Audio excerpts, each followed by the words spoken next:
Hi everyone, my name is Dan. I want to tell you about how my cousin almost kicked me out of the house. Although she almost did. I mean, if it weren't for one thing. My cousin Edna and I never got along. We had a peculiar sense of hatred for each other. If we humiliate each other for at least 30 minutes, it means something is wrong. Ever since I was little, the rabbit has been disrespectful to me. I call her a rabbit because her front teeth are like those of a rabbit. They stick out. She likes it though. I mean, she thinks it's normal. Rabbit and I try to stay away from each other. I remember my parents leaving us in the house and going out to barbecue in the yard. A moment later, her purse and my phone flew out of the window. My sister got on my nerves.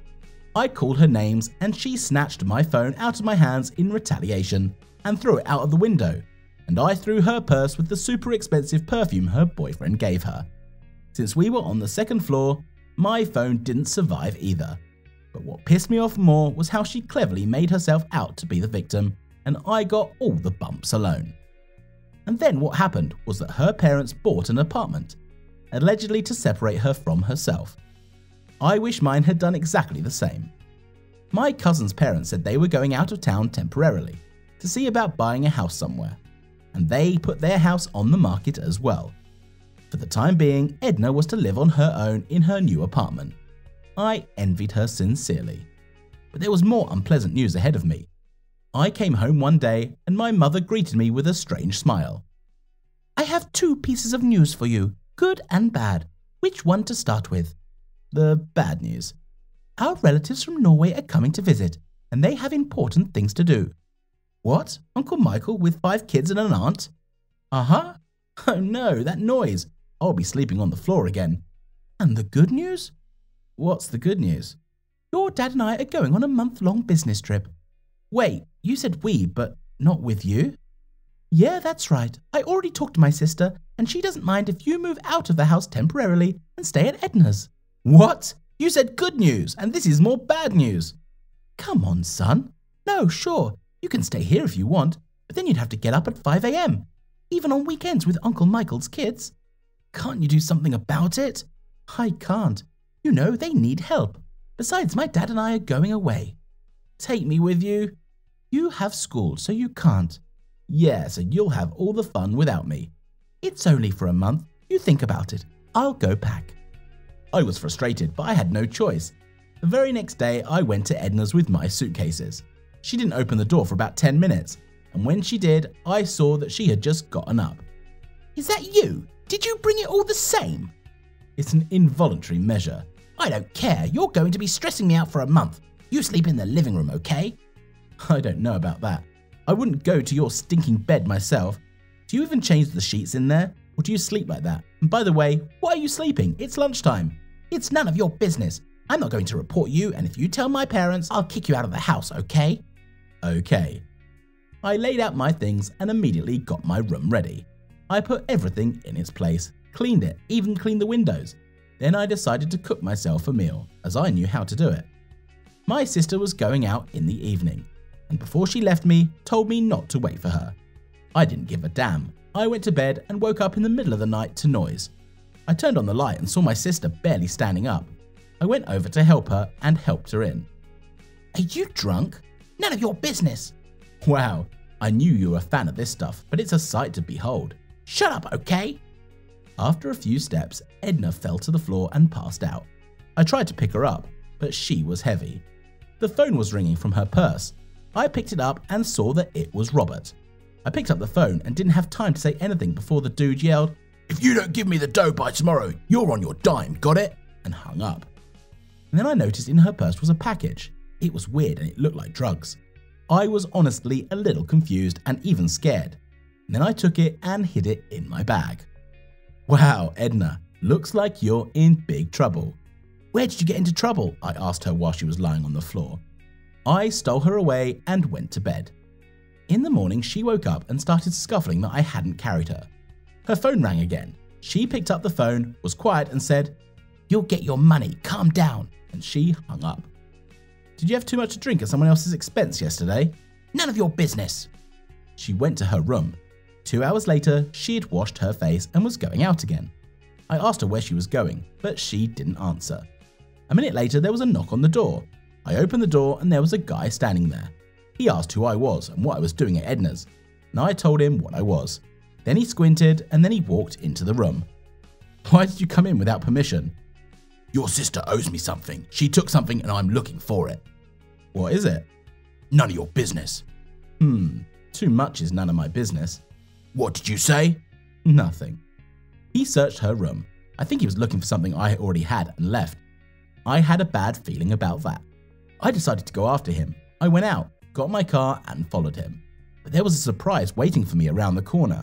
I saw Edna standing there arguing with this dude. He swung around and hit her, and she fell to the ground. Of course, I immediately flew up and punched him in the head with my fist. He went down. I think he passed out. What are you doing here? I came to rescue you. You idiot! No one asked you to! What do you mean? You ruined everything! Ruined what? Get out of here! What? Get out, I said! You're sick. I took offense and went home. Edna came back around an hour later. She was mad as hell. And then she threw her bag at me and told me to pack up and get out. So you get beaten up there and I'm supposed to react normally, right? I don't love you, but I couldn't let you get beaten up anyway. You're an idiot. Who asked you to get involved? It's my life. It had to be done, okay? I'm in trouble now because of you. Get out of my house. I don't want to see you. He's your boyfriend, isn't he? Yeah, my boyfriend. Why are you buying coke from him or for him? What? I found something in your purse. Give it to me. I threw it away, flushed it down the toilet. What? Do you have any idea how much that is worth? No, I don't buy that kind of stuff. Get out of the house. If you say so. I packed my things and was about to leave when the police showed up. My sister was scared out of her mind. I calmed her down, told her to open the door, and I ran to the bathroom. She opened the door. The police were asking questions. Then they went to the house and started searching her apartment. I sort of went to the bathroom. When I came out, they were surprised. Started asking me a bunch of questions. Who was I? Where I was from? I noticed that while one was asking, the other was going through my things. I found this suspicious. I pretended to answer and I pressed something in my phone. Excuse me, but you have not introduced yourself. We showed the badges to this girl. And actually, what is the purpose of this visit? To check the premises for illegal substances, complaints from neighbors, nothing like that. Yeah, do you have a search warrant? What? I said, do you have a search warrant? Also, when I came out of the bathroom, I saw a car outside the window, only it wasn't a squad car. Edna's ex-boyfriend was driving it, so he was kind enough to give you a ride here? The cops got confused. Edna got hysterical. She started screaming, asking if he sent them. The cops then grabbed me and her, handcuffed her, and then asked where the goods were. Her boyfriend took it. What are you talking about? He doesn't have it. I know. You have time to ask him before the real cops get here. About 20 seconds you have left. What? The real cops are on their way. The guys got so pissed and ran outside, but the cops had already slammed them there. During that time, I had Edna to tell our version of the events to get out of the way. Good thing I got rid of her merchandise just in time. I managed to fix her problem. My silly little sister got involved with a bad guy, and it just so happened that her hated brother got her out of trouble. She hasn't said a word to me since. I promised not to tell my folks, but in exchange for a room exchange. That's how we agreed. Hi everyone, my name is Ralph. I want to share with you the story of how I adopted my son, but it got out of my way. I tried my best to be a good father, but in the end I became his worst enemy. Look at my history and write your opinion in the comments, what you think about this. In general, it was like this. I was 20 years old when I met and fell in love with the girl of my dreams. Her name was Sarah. She was so amazing that my head immediately blew off. I was sure that she was my destiny, so I did not hesitate, and after a couple of months I made an offer. Everything was fine with her until it came to the kids. We couldn't have a baby, and it was a nightmare. Sarah was obsessed with pregnancy and did everything she could to make it work. Sometimes I felt like she was challenging herself and couldn't carry out the plan, which made her feel bad. In the end, when we were running around the hospitals, when the strength and money were already running out, she offered me to take a foster child. To be honest, I didn't like this idea right away, because I believed that we still have time. After all, it's only been a year. I was sure that I just need to try again. maybe stupidly change the situation and that's it. But Sarah did not listen to me. She ran around all these orphanages and looked for a child for us. She didn't even really consult me, and we had a lot of fights about it. In the end, she chose a boy in one of the boarding schools. You know, his name is Sam, and he was already 14 years old. Yes, this was far from a baby. Moreover, he already had a well-established mindset. He was not stupid, far from stupid, but so sharpened by the fact that he lives only one day. Sam was wild, like everyone else from boarding school, I think. In short, our first meeting with him took place, in fact, already at our home. I didn't go to pick him up from the orphanage. I decided to go to work instead. Sarah was beaming with happiness, but she knew I didn't support the idea. I held out my hand to Sam, and he looked at it like I was showing him my fist, very aggressively, so I took my hand away and went to my bedroom. In the evening we were going to dinner, and I sat down in my usual seat, but Sarah asked me to move. You see, Sam liked my place. I was indignant. They say I had been sitting there for a year, but Sarah asked me to give up the child. Okay, I agreed. After a while, it turned out that he liked my mug, my plate, my razor, my towel, and robe.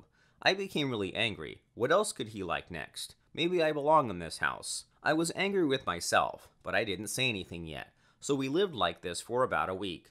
It seemed endless, and I wanted it to be over and Sam to go back to his room, but I knew it would be cruel of me to take him there by the hand. And Sarah, she devoted all her time to him, didn't even sat down to breakfast. As soon as she left, I immediately took out my phone and began to stare at it and eat more. Sam turned up the TV and looked at it. A few minutes later, I heard him rummaging in the purse that Sarah had left behind. The guy took her wallet, pulled out the money, and put it all back. I'm just freaking out from such impudence. Why did you take someone else's money? Not even shy, I asked maliciously, and Sam says to me, it's not your money, I want to take it. I tried to explain to him that this is our money and that he is like our son and so we do not have in the house, but brazenly told me that Sarah is his new mother and that she loves him more than me and that very soon I will not be in this house. And then I burst out. I got angry. I started yelling at him, and then Sarah came in. She saw such a picture, Sam is still an actor, immediately fell to the floor and pretended to hit him. I told him it wasn't true, that he'd made it up, but Sarah wouldn't listen. Well, then Sam said I yelled at him for stealing money when he didn't take it.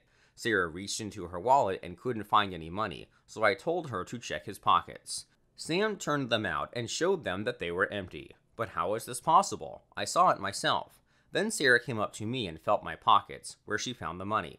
How did he manage to slip them to me and when? Do you understand what happened after that?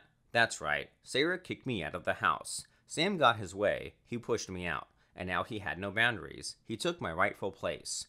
Sarah didn't even look at me as I packed my bags, and the nasty guy opened the door for me and waved goodbye with a grin.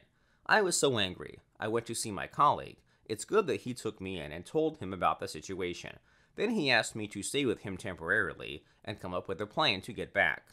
A colleague said that there would probably be a time when Sam decided to steal from Sarah very big and that this would require proof. Of course, not all at once, but it's worth waiting and catching the moment. First of all, on the advice of a colleague, I wrote to Sarah that I love her, but since there is no place for me in the house, I am leaving for my homeland. She knows where I'm from. It was important that she knew I wasn't here, and that Sam found out. As we all knew, as soon as I kind of left, the little bastard got really fucked up. While Sarah was at work, he didn't go to school, threw parties at our house, drank alcohol, and smoked drugs. I caught it all on camera. Sam stole a car from our neighbors and got drunk behind the wheel. He crashed the car and immediately called Sarah and said it was all my fault. That is, her husband. Yeah, in this state, he forgot I wasn't around. I could hear everything, sitting nearby from behind the bushes, and filmed everything. 30 minutes later, Sarah arrived. She was dealing with the neighbors. At this time, Sam's friends managed to escape, and he took something to cut off. Sarah wrote out a check for car repairs and then went to the house to deal with it. I technically climbed to the second floor and sat next to the window to listen in on the conversation. Sarah told him that I was out of town, and then she cried bitterly, saying that it was hard for her to be with him. Instead of asking for forgiveness, Sam raised his hand to her and slapped her to the face. Sarah was in shock and asked him not to do it, but he hit her again. I couldn't stand it and climbed through the window. They were both in shock, and then I showed them the video. Sam didn't know what to say, and Sarah started to cry even more. Everything was clear. Yes, we got the baby back. My wife realized that we are not ready to raise such an adult child. So for now, we agreed to become parents of our baby, and then we'll see.